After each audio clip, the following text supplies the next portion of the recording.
हरे कृष्णा। श्री चैतन्य चरितामृत आदि लीला चैप्टर 5। मैं उन भगवान रूप श्री नित्यानंद को नमस्कार करता हूँ जिनका ऐश्वर्य अद्भुत तथा असीम है। उनकी इच्छा होने पर मूर्ख भी उनके स्वरूप को पहचान सकता है। श्री चैतन्य महाप्रभु की जय हो, श्री नित्यानंद की जय हो, श्री अद्वैताचार्य की जय हो और जय हो श्री चैतन्य महाप्रभु के सारे भक्तों की। मैंने श्री कृष्ण चैतन्य की महिमा का वर्णन 6 श्लोकों में किया है। अब मैं 5 श्लोकों में श्री नित्यानंद की महिमा का वर्णन करूंगा। भगवान कृष्ण समस्त अवतारों के उत्स हैं। भगवान बलराम उनके द्वितीय शरीर हैं।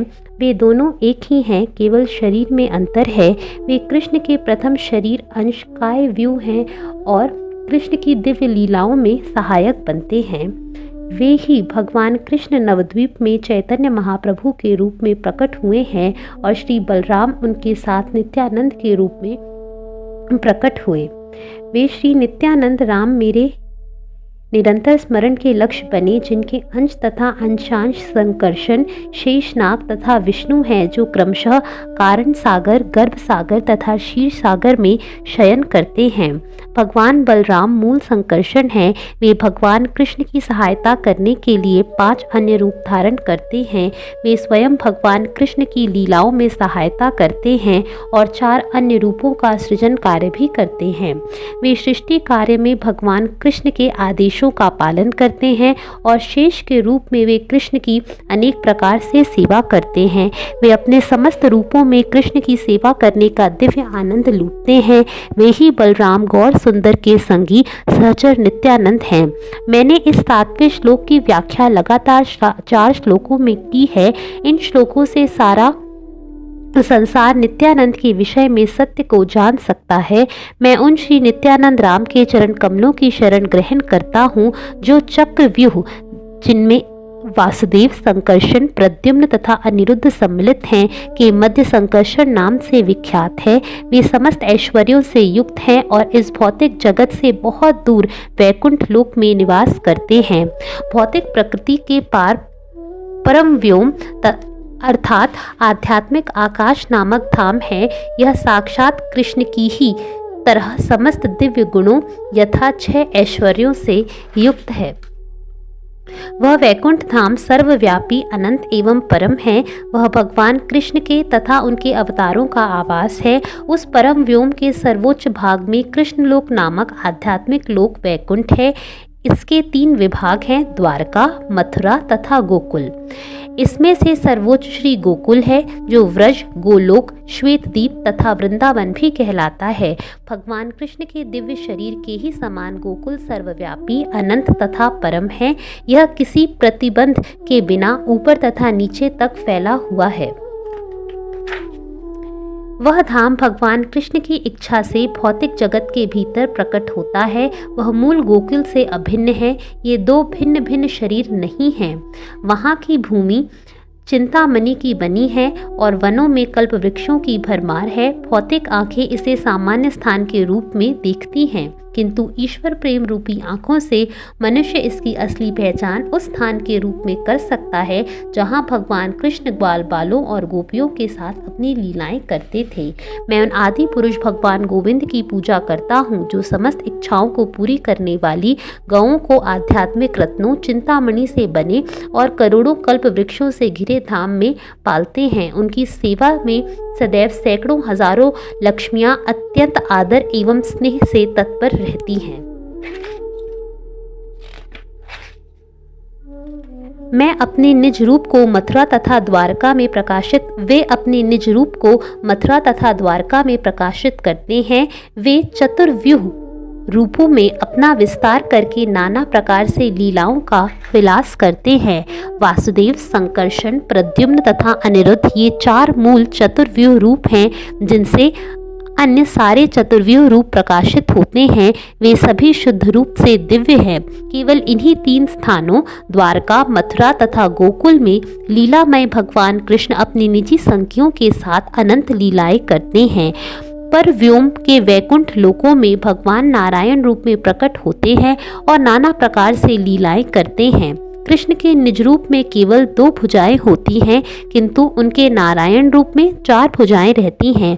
भगवान नारायण शंख, चक्र, गदा तथा पद्म धारण करते हैं और परम ऐश्वर्यमय हैं। श्री, भू तथा नीला नामक शक्तियां उनके चरण कमलों की सेवा करती हैं। यद्यपि उनकी लीलाएं ही उनके एकमात्र विशेष कार्य हैं, किंतु वे अपनी अहेतुकी कृपा से पतित आत्माओं के लिए एक कार्य करते हैं। वे पतित आत्माओं को 4 प्रकार की मुक्ति, सालोक्य, सामीप्य, सृष्टि तथा सारूप्य प्रदान करके उनका उद्धार करते हैं। जिन्हें ब्रह्म सायुज्य मुक्ति प्राप्त होती है, वे वैकुंठ लोक में प्रविष्ट नहीं होने पाते। उनका वास वैकुंठ लोक से बाहर होता है। वैकुंठ लोक के बाहर दीप्ति युक्त तेज का वायुमंडल है, जो भगवान कृष्ण के शरीर की चरम चमकीली किरणों से बना होता है। यह भाग सिद्धलोक कहलाता है और भौतिक प्रकृति के परे होता है। यह आध्यात्मिक होता है, किंतु इसमें आध्यात्मिक वैचित्र नहीं रहता। यह सूर्य के चारों ओर पाए जाने वाले एक रस समांग तेज के समान है, किंतु सूर्य के भीतर रथ, घोड़े तथा सूर्यदेव के अन्य ऐश्वर्य रहते हैं। जिस तरह भगवान की भक्ति से भगवत धाम प्राप्त किया जा सकता है, उसी तरह कईयों ने अपने पापपूर्ण कर्मों को त्याग कर तथा काम, क्रोध, भय तथा स्नेह के द्वारा मन को भगवान में लगाकर उसी गति को प्राप्त किया है। जहाँ यह कहा गया है कि भगवान के शत्रु तथा भक्त एक ही गति प्राप्त करते हैं, वहाँ इसका आशय यह है कि ब्रह्म तथा भगवान कृष्ण अंततः एक ही हैं। इसे सूर्य तथा सूर्य प्रकाश के दृष्टांत से समझा जा सकता है, जिसमें ब्रह्म सूर्य प्रकाश के समान है और स्वयं कृष्ण सूर्य जैसे हैं। इस परम व्योम में आध्यात्मिक शक्ति के अंतर्गत अनेक प्रकार की लीलाएं हैं। वैकुंठ लोकों के बाहर प्रकाश का निर्विशेष प्रतिबिंब प्रकट होता है। निर्विशेष ब्रह्म तेज में केवल भगवान की तेजोमय किरणें होती हैं। जो लोग सायुज्य मुक्ति के लिए उपयुक्त होते हैं, वे उस तेज में लीन हो जाते हैं। तमो क्षेत्र भौतिक ब्रह्मांड से परे सिद्ध लोक का क्षेत्र स्थित है। वहां पर सिद्ध गण ब्रह्मानंद में मग्न होकर निवास करते हैं। भगवान के द्वारा मारे गए असुर भी उसी लोक को प्राप्त होते हैं। उस परम व्योम में नारायण के चारों ओर द्वारका के चक्रव्यूह के द्वितीय अंश रहते हैं। इस द्वितीय चतुर्व्यूह में वासुदेव, संकर्षण, प्रद्युम्न तथा अनिरुद्ध आते हैं। वे नितांत दिव्य हैं।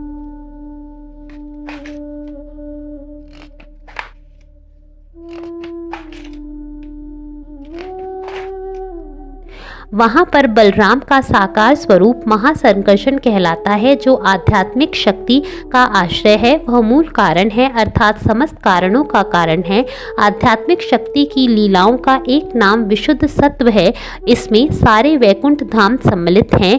6 ऐश्वर्य आध्यात्मिक हैं। इसे निश्चय जानो कि ये संकर्षण के ऐश्वर्य की अभिव्यक्तियां हैं। एक तटस्था शक्ति है जो जीव कहलाती है। महासंकर्षण समस्त जीवों के आश्रय हैं।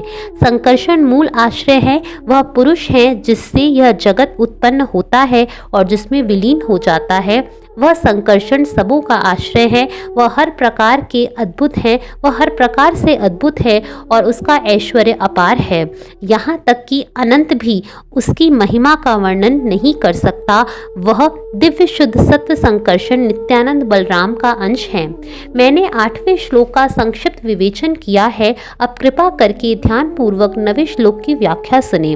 मैं श्री नित्यानंद राम के चरणों को पूर्ण नमस्कार करता हूँ, जिनके अंश रूप कारण सागर में लेटे हुए कारणोदक शाही विष्णु आदि पुरुष हैं, मायापति हैं और समस्त ब्रह्मांडों के आश्रय हैं।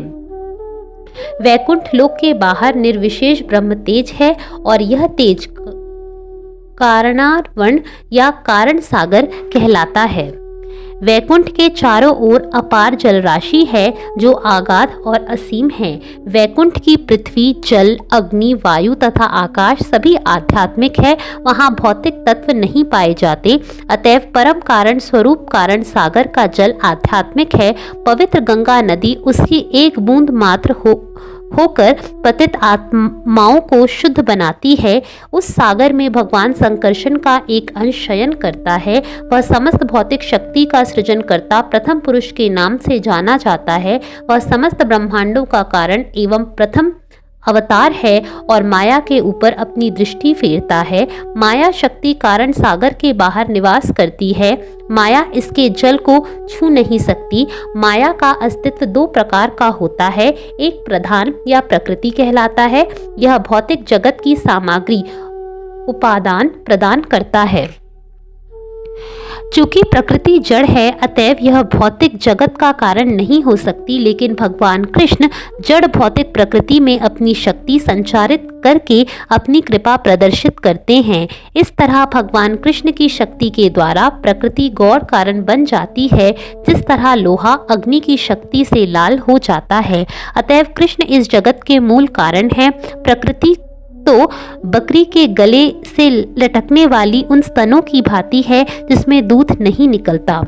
भौतिक प्रकृति का माया अंश जगत का निमित्त कारण है, किंतु यह भी असली कारण नहीं है, क्योंकि मूल कारण तो भगवान नारायण हैं। जिस प्रकार मिट्टी के पात्र का मूल कारण कुम्हार है, उसी तरह भौतिक जगत का सृष्टा आदि पुरुषावतार कारणोदक शाही विष्णु है। भगवान कृष्ण सृष्टा है और माया उपकरण तुल्य उनकी सहायता के लिए है। ठीक वैसे ही जैसे कुम्हार का चाक तथा अन्य उपकरण मात्र के कारण होते हैं। प्रथम पुरुष दूर से माया पर दृष्टिपात करता है और इस प्रकार वह जीव रूपी वीर से गर्भाधान करता है। उसके शरीर की परावर्तित किरणें माया से मिलती हैं, जिसके फलस्वरूप माया अनेक ब्रह्मांडों को जन्म देती है। पुरुष असंख्य ब्रह्मांडों में से प्रत्येक में प्रवेश करता है। वह अपने को उतने पृथक रूपों में प्रकट करता है जितने ब्रह्मांड हैं। जब पुरुष श्वास निकालता है तो प्रत्येक उच्छ्वास के साथ ब्रह्मांड प्रकट होते हैं। तत्पश्चात जब वह श्वास लेता है तो सारे ब्रह्मांड पुनः उसके शरीर में प्रवेश कर जाते हैं।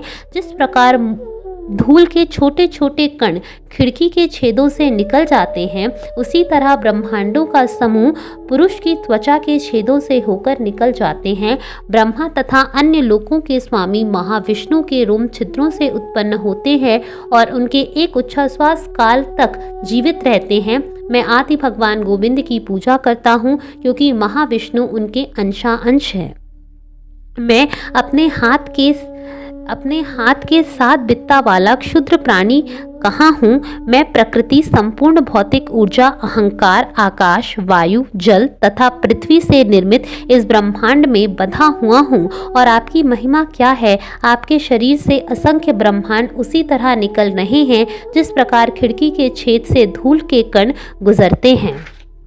संपूर्ण के अंश का अंश कला कहलाता है। श्री बलराम जो भगवान गोविंद के प्रतिरूप है, बलराम का निजी अंश महासंकर्षण कहलाता है और उनका अंश पुरुष कला कहलाता है। मैं कहता हूँ कि यह कला महाविष्णु है।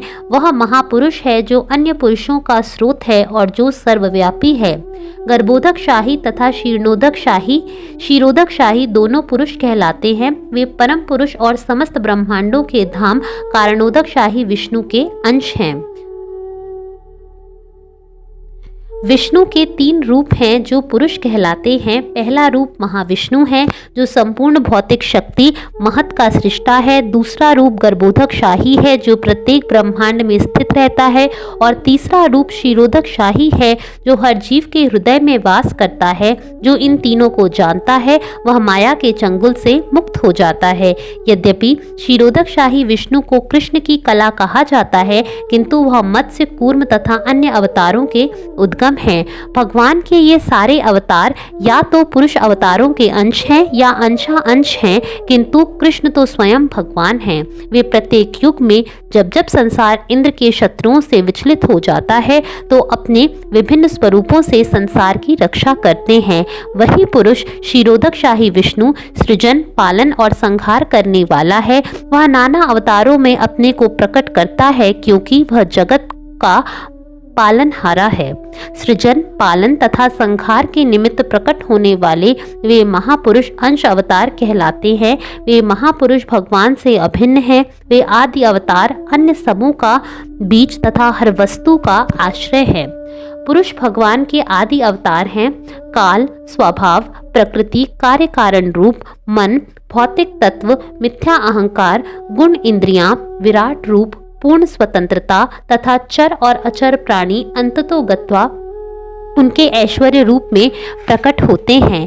सृष्टि के प्रारंभ में भगवान ने भौतिक सृष्टि के समस्त उत्पादनों के साथ पुरुष अवतार के रूप में अपना विस्तार किया। सर्वप्रथम उन्होंने सृष्टि के लिए उपयुक्त 16 प्रधान शक्तियों का सृजन किया। ऐसा उन्होंने भौतिक ब्रह्मांडों को प्रकाश में लाने के उद्देश्य से किया। यद्यपि भगवान हर वस्तु के आश्रय हैं और सारे ब्रह्मांड उन्हीं पर टिके हैं, किंतु वे परमात्मा रूप में भी प्रत्येक वस्तु के आधार हैं। इस तरह यद्यपि वे भौतिक शक्ति से 2 प्रकार से जुड़े हैं, तो भी उनके साथ उनका रंज मात्र भी संबंध नहीं होता। यह भगवान का ऐश्वर्य है। वे प्रकृति के भीतर रहते हुए भी प्रकृति के गुणों से कभी भी प्रभावित नहीं होते। इसी प्रकार जिन लोगों ने उनकी शरण ले ली है तथा जिन्होंने अपनी बुद्धि को उनमें स्थिर कर रखा है, वे प्रकृति के गुणों से प्रभावित नहीं होते। इस प्रकार भगवद गीता भी बारंबार कहती है कि परम सत्य में अचिंत्य शक्ति होती है। मैं भौतिक जगत में स्थित हूँ और यह जगत मुझ पर टिका है, तथापि मैं ना तो भौतिक जगत में स्थित हूँ, ना वह सचमुच ही मुझ पर टिका है। हे अर्जुन, तुम इसे मेरा अचिंत्य ऐश्वर्य समझो। भगवत गीता में भगवान कृष्ण ने इसी अर्थ का प्रचार किया है। वह महापुरुष कारणोदक शाही विष्णु चैतन्य महाप्रभु के प्रिय संगी नित्यानंद बलराम का अंश हैं। इस तरह मैंने 9वें श्लोक की व्याख्या कर दी है और अब मैं 10वें की व्याख्या करूंगा। कृपया ध्यानपूर्वक सुने। मैं उन श्री नित्यानंद राम के चरणों में नमस्कार करता हूँ जिनके अंश गर्भोधक शाही विष्णु हैं। इन गर्भोधक शाही विष्णु की नाभि से कमल फूटता है जो ब्रह्मांड शिल्पी ब्रह्मा का जन्म स्थान है। इस कमल का डंठल असंख्य लोगों का विश्राम स्थल है। करोड़ों ब्रह्मांडों की रचना करने के बाद प्रथम पुरुष श्री गर्भोधक शाही का रूप धारण करके उन सबों में प्रविष्ट हो गया। ब्रह्मांड में प्रवेश करने पर उसने केवल अंधकार देखा, जहाँ रहने योग्य कोई स्थान न था। तब वह इस प्रकार विचार करने लगा। तब उसने अपने शरीर के पसीने से जल उत्पन्न किया और उस जल से आधा ब्रह्मांड भर गया। ब्रह्मांड की माप 50 करोड़ योजन है। इसकी लंबाई तथा चौड़ाई एक समान है। जब आधा ब्रह्मांड जल से भर गया तो उसने उसी में अपना वास स्थान बनाया और शेष आधे से 14 भुवन प्रकट किए। वहां उसने अपने धाम के रूप में वैकुंठ को प्रकट किया और शेष की शैया बनाकर जल में विश्राम करने लगा। वह वहां अनंत को अपनी शैया बनाकर लेट गया। अनंत 1000 सिर, 1000 मुख, 1000 नेत्र और 1000 पांव वाला दैवीय सर्प है। वही सभी अवतारों का बीज है और भौतिक जगत का कारण है। उनकी नाभि में से एक कमल फूल उगा जो ब्रह्मा का जन्म स्थान बन गया। उस कमल की नाल के भीतर 14 भुवन थे। इस प्रकार भगवान ने ब्रह्मा के रूप में सारी सृष्टि का सृजन किया और भगवान विष्णु के रूप में वे सारे जगत का पालन करते हैं। समस्त भौतिक गुणों से अतीत होते के कारण भगवान विष्णु का भौतिक गुणों से किसी तरह का स्पर्श नहीं होता। वे रुद्र का रूप धारण करके सृष्टि का संहार करते हैं। इस तरह सृजन, पालन तथा संहार उनकी इच्छा से होता है। वे परमात्मा हिरण्यगर्भ भौतिक जगत के कारण है। विराट रूप उनका अंश माना जाता है। वे भगवान नारायण समस्त अवतारों के स्रोत नित्यानंद बलराम के अंश मात्र हैं। इस तरह मैंने 10वें श्लोक का अर्थ बतला दिया है। अब पूरे मनोयोग से 11वें श्लोक का अर्थ सुने। मैं उन श्री नित्यानंद राम के चरण कमलों को सादर नमस्कार करता हूँ जिनका गौण अंश क्षीरोदक शाही विष्णु है। वे विष्णु की समस्त जीवों के परमात्मा और समस्त ब्रह्मांडों के पालक हैं। शेषनाग उनके अंश हैं। सारे भौतिक लोक उस कमल नाल के भीतर स्थित हैं जो नारायण की कमल नाभि से निकला है। इन लोकों के मध्य 7 समुद्र हैं। वहाँ क्षीर सागर के मध्य में श्वेत द्वीप है जो पालन करता विष्णु का धाम है। वे सारे जीवों के परमात्मा हैं। वे इस भौतिक जगत का पालन करते हैं और वे इसके स्वामी हैं। असली धर्म के सिद्धांतों को स्थापित करने और अधर्म के सिद्धांतों का विनाश करने के लिए भगवान विभिन्न युगों और मनवंतरों के विविध अवतारों में प्रकट होते हैं। उनका दर्शन ना पाकर देवतागण क्षीर सागर के तट पर जाते हैं और उनकी स्तुति करते हैं। तब वे संसार का पालन करने के लिए अवतरित होते हैं। उनके अनंत ऐश्वर्य की गणना नहीं की जा सकती। ये भगवान विष्णु नित्यानंद प्रभु के अंश के भी अंश हैं, क्योंकि वे समस्त अवतारों के उद्गम हैं। वही विष्णु शेष के रूप में सारे लोगों को अपने शिरों पर धारण करते हैं। यद्यपि वे यह नहीं जान पाते कि वे कहाँ हैं, क्योंकि अपने सिर पर उन्हें उनके अस्तित्व का आभास नहीं हो पाता। उनके हजारों फैले हुए फन सूर्य को भी मात देने वाले चमचमाते मणियों से सज्जित रहते हैं। वह ब्रह्मांड जिसका विस्तार 50 करोड़ योजन है, उनके एक फन में इस तरह टिका है मानो सरसों का बीज हो। वह अनंत शेष ईश्वर का भक्त अवतार है। वह भगवान कृष्ण की सेवा के अतिरिक्त कुछ भी नहीं जानता। अपने 1000 मुखों से भगवान कृष्ण का महिमा गान करते हैं, किंतु इस प्रकार सदैव गुणगान करते रहने पर भी कभी भगवान के गुणों का पार नहीं पाते। चारों कुमार उनके मुंह से श्रीमद् भागवत सुनते हैं और भगवत प्रेम के दिव्य आनंद में मग्न होकर उसे दोहराते चलते हैं। वे भगवान कृष्ण की सेवा निम्नलिखित रूपों को धारण करके करते हैं: छाता, खड़ाऊ, बिस्तर, तकिया, वस्त्र, आराम, कुर्सी, निवास स्थान, यज्ञोपवीत तथा सिंहासन। चूंकि उन्होंने कृष्ण की दासता का चरम सीमा शेषता प्राप्त कर ली है, अतएव वे भगवान शेष कहलाते हैं। वे कृष्ण की सेवा के लिए नाना रूप धरते हैं और इस प्रकार उनकी सेवा करते हैं। भगवान अनंत जिस पुरुष की कला है, अर्थात अंश हैं, वह नित्यानंद प्रभु हैं। अतएव नित्यानंद प्रभु की लीलाओं को भला कौन जान सकता है। इन सब प्रमाणों में हम नित्यानंद प्रभु के सत्य की सीमा जान सकते हैं, किंतु उन्हें अनंत कहने में कौन सी महिमा है। किंतु मैं इसे सत्य मान लेता हूँ, क्योंकि यह भक्तों का वचन है। चूंकि वे समस्त अवतारों के उद्गम हैं, अतएव उनके लिए सब कुछ संभव है। वे मानते हैं कि अवतार तथा समस्त अवतारों के उद्गम में कोई भेद नहीं होता। पहले भगवान कृष्ण को विभिन्न लोग विभिन्न तत्वों के प्रकाश में मानते हैं। कुछ लोग कहते हैं कि कृष्ण साक्षात नर नारायण थे और कुछ उन्हें वामन देव का अवतार कहते हैं। कुछ लोग भगवान कृष्ण को भगवान क्षीरोदक शाही का अवतार कहते थे। ये सारे नाम सत्य हैं, कुछ भी असंभव नहीं है। जब भगवान कृष्ण अवतार लेते हैं तो वे समस्त अंशों के आश्रय बनते हैं। इस तरह उस समय उनके सारे अंश उनके साथ हो लेते हैं। जो जिस रूप में भगवान को जानता है उसी रूप में उनका वर्णन करता है। इसमें कुछ मिथ्या नहीं, क्योंकि कृष्ण के लिए सब कुछ संभव है।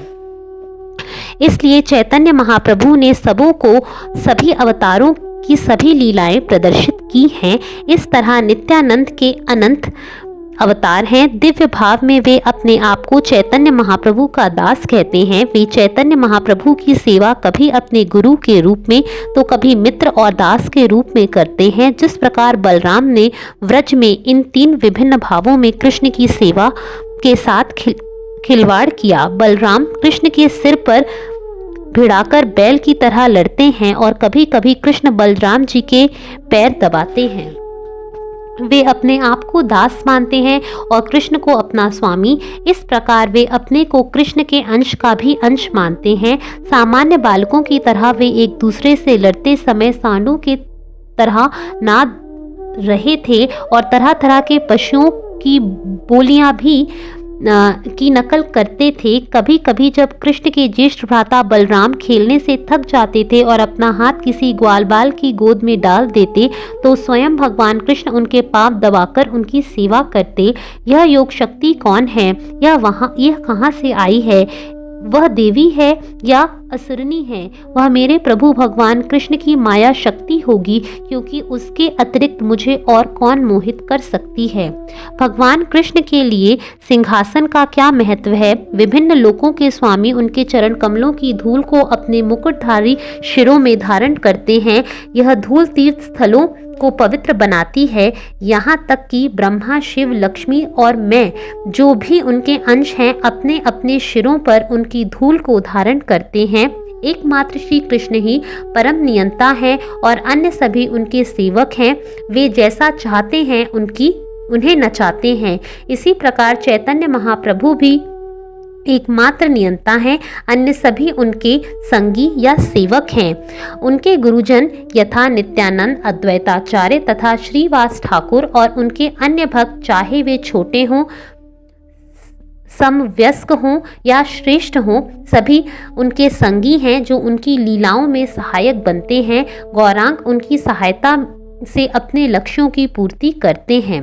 श्री अद्वैताचार्य तथा श्री नित्यानंद प्रभु भगवान के अंश रूप हैं और उनके प्रधान संगी हैं। इन दोनों के साथ भगवान विभिन्न प्रकार से अपनी लीलाएं करते हैं। अद्वैताचार्य साक्षात भगवान हैं, यद्यपि चैतन्य महाप्रभु उन्हें गुरु उपदेशक के रूप में स्वीकार करते हैं, किंतु अद्वैताचार्य भगवान के दास हैं। मैं अद्वैताचार्य की सच्चाई का वर्णन नहीं कर सकता, क्योंकि कृष्ण का अवतरण कराकर सारे विश्व का उद्धार किया है। नित्यानंद स्वरूप पूर्व जन्म में लक्ष्मण के रूप में प्रकट हुए थे और उन्होंने भगवान राम की सेवा उनके छोटे भाई के रूप में की थी। भगवान राम के कार्यकलाप दुखों से पूर्ण थे, किंतु लक्ष्मण ने स्वेच्छा से उस दुख को सहन किया।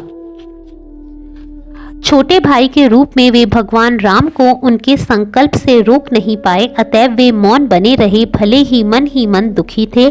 जब भगवान कृष्ण प्रकट हुए तो वे बलराम उनकी मन भर सेवा करने एवं सभी प्रकार के सुखों का भोग कराने के लिए उनके बड़े भाई बने। श्री राम तथा श्री लक्ष्मण जो कृष्ण तथा बलराम के अंश हैं, कृष्ण तथा बलराम के आविर्भाव के समय उनमें प्रविष्ट हो गए। कृष्ण तथा बलराम बड़े या छोटे भाई के रूप में प्रकट होते हैं, किंतु शास्त्रों में उन्हें आदि भगवान तथा उनका अंश बतलाया गया है। मैं उन आदि भगवान गोविंद की पूजा करता हूँ जो अपने विविध अंशों में विविध रूपों तथा राम आदि अवतारों में के रूप में प्रकट हुए, किंतु स्वयं परम आदि रूप में भगवान कृष्ण के रूप में प्रकट होते हैं। श्री चैतन्य ही भगवान कृष्ण हैं और नित्यानंद भगवान बलराम हैं। नित्यानंद श्री चैतन्य महाप्रभु की सारी इच्छाओं को पूरा करते हैं। नित्यानंद की महिमा का सागर अनंत और अगाध है। उनकी कृपा से ही मैं इसकी एक बूंद का स्पर्श कर सकता हूँ। कृपया उनकी दूसरी कृपा की महिमा सुने। उन्होंने पतित जीव को सर्वोच्च सीमा तक उठाया है। इसे प्रकट करना उचित नहीं होगा, क्योंकि इसे वेदों के समान ही गुप्त रखना चाहिए। फिर भी मैं इसे कह दे रहा हूँ, जिससे उनकी कृपा सबों को ज्ञात हो जाए।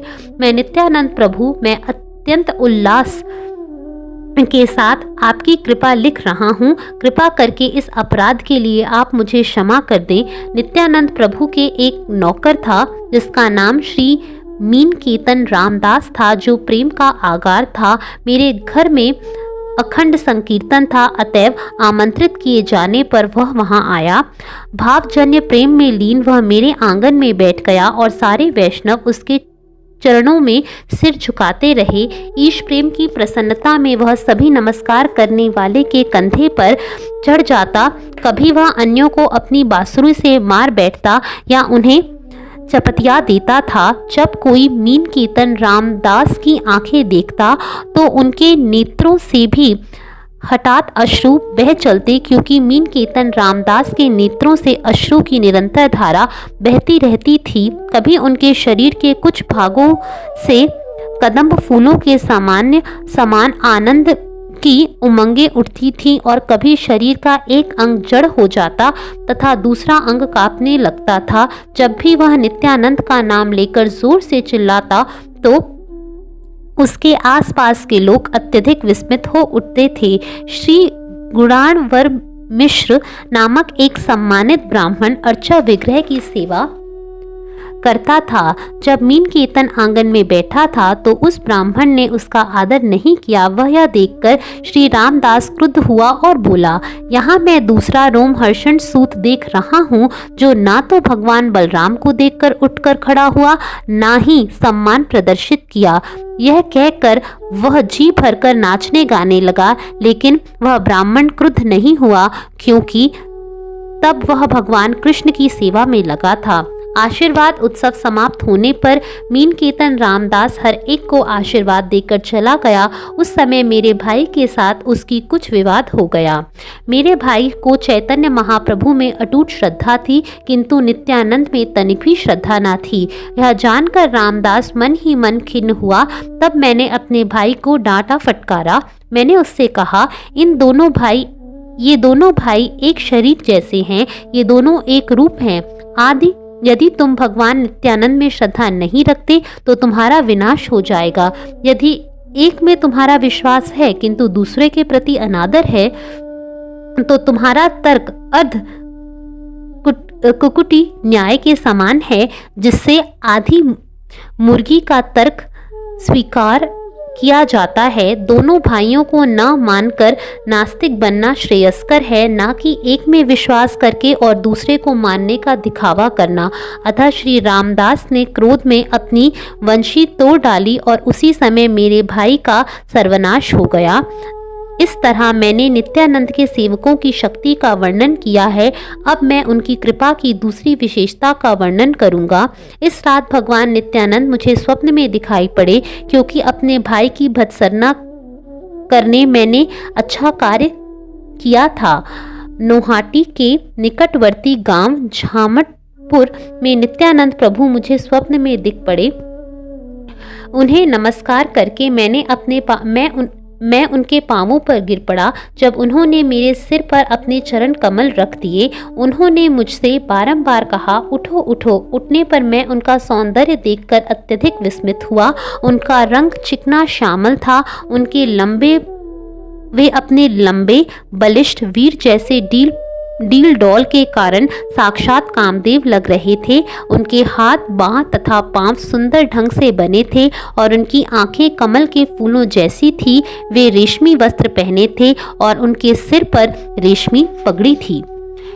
वे कानों में सोने के कुंडल पहने थे और उनके बाजूबंद तथा कंगन सोने के थे। वे अपने पांवों में रुंझुन करते पायल तथा अपने गले में फूलों की माला धारण किए थे। उनका शरीर चंदन से लेपित था और वे अपने तिलक से सुशोभित हो रहे थे।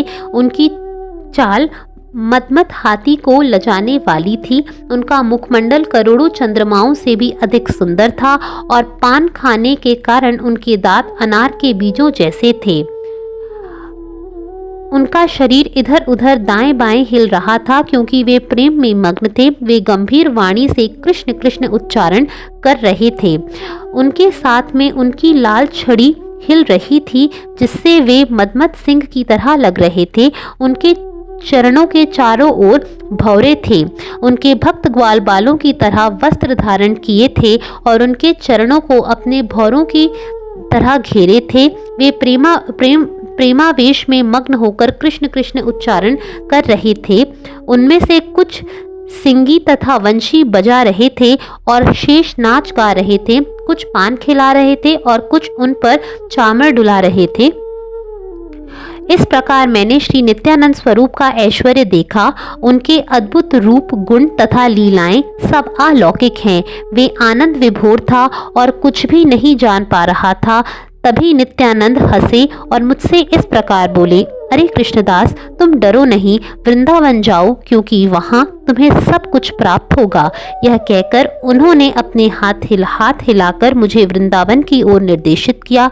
फिर वे अपने संगियों समेत अंतर्ध्यान हो गए। मैं मूर्छित होकर भूमि पर गिर पड़ा। मेरा स्वप्न टूट गया और जब मुझे होश आया तो मैंने देखा कि प्रातः काल हो चुकी थी। मैंने जो कुछ देखा और सुना उस पर विचार किया और इस नतीजे पर पहुंचा कि भगवान ने मुझे तुरंत ही वृंदावन जाने का आदेश दिया है।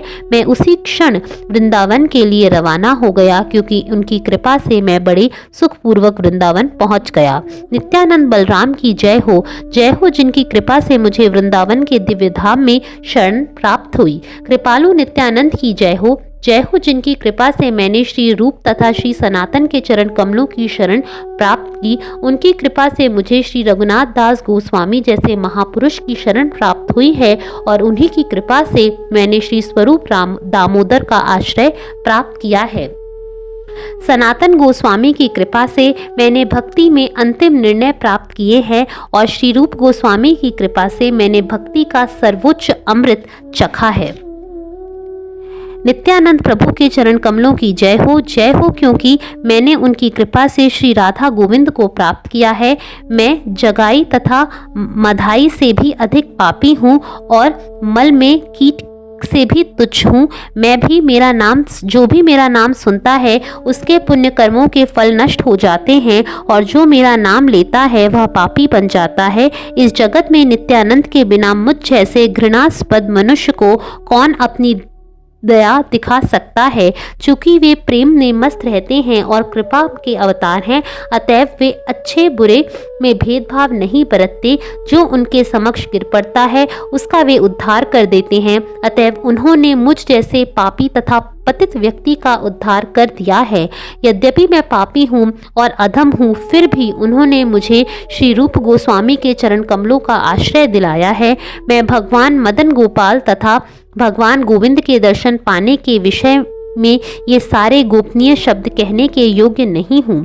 वृंदावन के प्रमुख अर्चय विग्रह भगवान मदन गोपाल रास नृत्य के भोक्ता है और व्रजराज के साक्षात पुत्र है। मैं श्रीमती राधा रानी, श्री ललिता तथा अन्यों के साथ रास नृत्य का आनंद लूटते हैं। वे कामदेवों में भी कामदेव के रूप में अपने को प्रकट करते हैं। पीतांबर धारण किए तथा फूलों की माला से अलंकृत गोपियों के बीच हंसी से युक्त कमल मुख वाले भगवान कृष्ण कामदेव के हृदय में ही मोहने वाले लग रहे थे।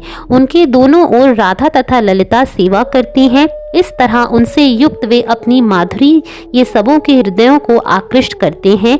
नित्यानंद की कृपा ने मुझे श्री मदन मोहन के दर्शन कराए और मुझे श्री मदन मोहन को मेरे भगवान तथा स्वामी के रूप में मुझे प्रदान किया। उन्होंने मुझ जैसे अधम जो भगवान गोविंद का दर्शन करवाया, ना तो शब्द इसका वर्णन कर सकते हैं, ना ही इसे प्रकट करना उपयुक्त होगा। वृंदावन के प्रमुख मंदिर में रत्नों से बनी वेदी पर कल्पतरु के जंगल में व्रजराज के पुत्र भगवान गोविंद रत्नों के सिंहासन पर बैठते हैं और अपनी पूर्ण महिमा तथा माधुरी व्यक्त करके संपूर्ण जगत को मोह लेते हैं। उनके बाईं ओर श्रीमती राधा रानी तथा उनकी सखियां हैं। भगवान गोविंद उनके साथ रासलीला तथा अन्य अनेक लीलाओं का आनंद लूटते हैं। अपने धाम में कमल आसन पर बैठे हुए ब्रह्मा जी सदैव उनका ध्यान करते हैं और 18 अक्षरों वाले मंत्र से उनकी पूजा करते हैं। 14 लोकों के सारे लोग उनका ध्यान करते हैं और वैकुंठ लोक के सारे निवासी उनके गुणों एवं लीलाओं का गायन करते हैं। उनकी माधुरी से लक्ष्मी जी आकर्षित हो जाती हैं, जिनका वर्णन शील रूप गोस्वामी ने इस प्रकार किया है। हे मित्र, यदि तुम अपने संसारी मित्रों के प्रति अनुरक्त हो तो यमुना तट पर केशी घाट में खड़े भगवान गोविंद के प्रसन्न मुख की ओर मत देखो। वे तिरछी चितवन से अपने होठों पर बांसुरी रखते हैं और नव कुसुमित डाली की तरह प्रतीत होते हैं।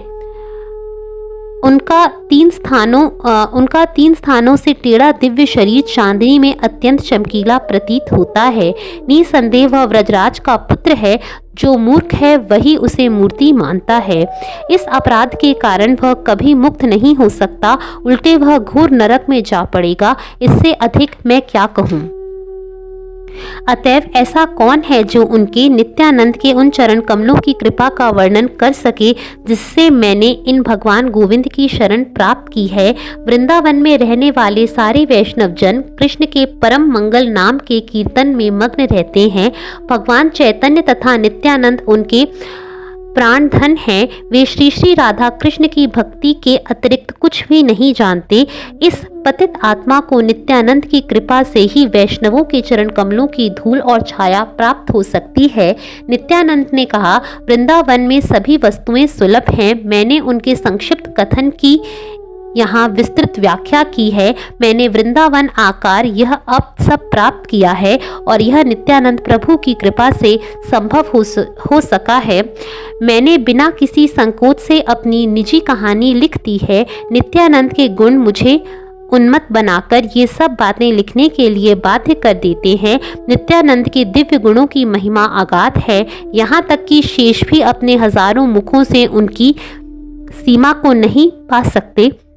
श्री रूप तथा श्री रघुनाथ के चरण कमलों की प्रार्थना करते हुए, सदैव उनकी दया की कामना करते हुए, मैं कृष्णदास उनके पद चिन्हों का अनुसरण करते हुए श्री चैतन्य चरितामृत कह रहा हूँ। हरे कृष्णा।